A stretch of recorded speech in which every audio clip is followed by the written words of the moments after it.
Hai. Assalamualaikum warahmatullahi wabarakatuh dan selamat sejahtera. Bersama saya lagi, penolong pegawai psikologi anda, Syazalin Bisa Parati. Okey, hari ini saya nak bercakap sedikit tentang etika ya. Apa itu etika? Okey, kita lihat etika ni adalah satu piawaian yang mana standard antara betul atau salah terhadap perbuatan seseorang itu dan dalam melaksanakan kewajipan mereka. Okey, seperti kita tahu, anda sebagai ahli akrab, anda ada etika yang perlu anda patuhi dan terdapat beberapa perkara yang anda perlu ikut peraturan dan tidak boleh melanggarnya. Sebagai manusia juga kita pun ada undang-undang Malaysia, perlembagaan, seperti juga ahli akrab dan kaunselor. Mereka ada undang-undang dan piawaian yang perlu dipatuhi. Okey, yang pertama semestinya seorang ahli akrab itu perlu amanah dan menyimpan rahsia. Okey, kebanyakan klien-klien jumpa mungkin membincangkan ataupun memberitahu anda tentang rahsia ataupun top secret yang mereka simpan selama ni, tapi tiba-tiba mereka nak cakap dengan anda. Sebagai ahli akrab yang amanah, anda perlu menyimpan rahsia itu dan mungkin anda boleh share dengan kaunselor jika anda merasakan bahawa perkara yang diberitahu itu mungkin akan mengancam kehidupan klien itu sendiri kepada kaunselor lah. Okey, sebagai ahli akrab juga kita perlu menerima dan menghormati orang lain.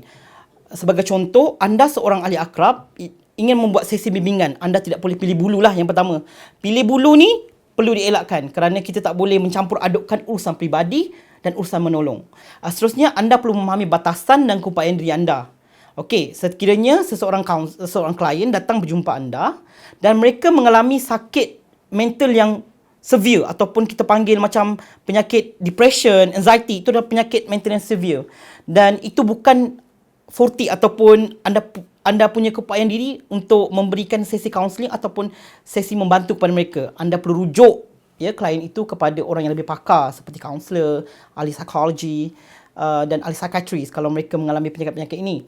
Okey, seterusnya anda perlu sentiasa berusaha dalam mempertingkatkan kemahiran diri dalam pelbagai aspek. Okey, seperti kita tahu, Pejabat Setiausaha Kerajaan Johor, bahagian pengurusan sumber masa, unit kaunseling, menjalankan banyak aktiviti kaunseling, banyak program-program kaunseling untuk membantu ahli akrab ini meningkatkan potensi diri dalam membantu dan membimbing klien-klien yang datang berjumpa mereka, terutamanya staf yang ada di jabatan mereka. Lebih memudahkanlah. Maksudnya jika anda dapat meluangkan masa sedikit join program, commit sikit join program yang dianjurkan oleh unit kaunseling Pejabat Setiausaha Kerajaan Johor, mungkin ia dapat menambah baik kepada diri anda supaya di masa hadapan dapat membantu staf-staf di jabatan anda dengan lebih cekap lagi. Seterusnya, kita perlu ingat satu perkara saya rasa agak berat. Okay?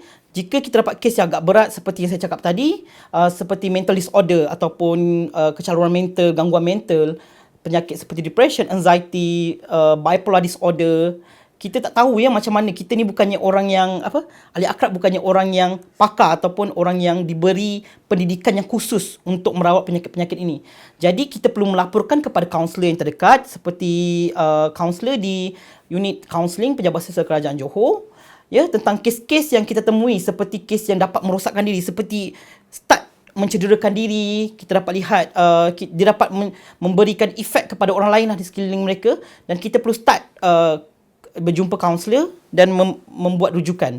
Sebagai ahli akrab yang cemerlang, kita perlulah memahami peraturan dan etika yang ditetapkan supaya kita dapat menjadi ahli akrab yang lebih cemerlang, gemilang dan terbilang di masa hadapan. Okey, seperti hashtag ahli akrab, we share, we care. Sekian, wabillahi taufiq wal hidayah. Wassalamualaikum warahmatullahi wabarakatuh.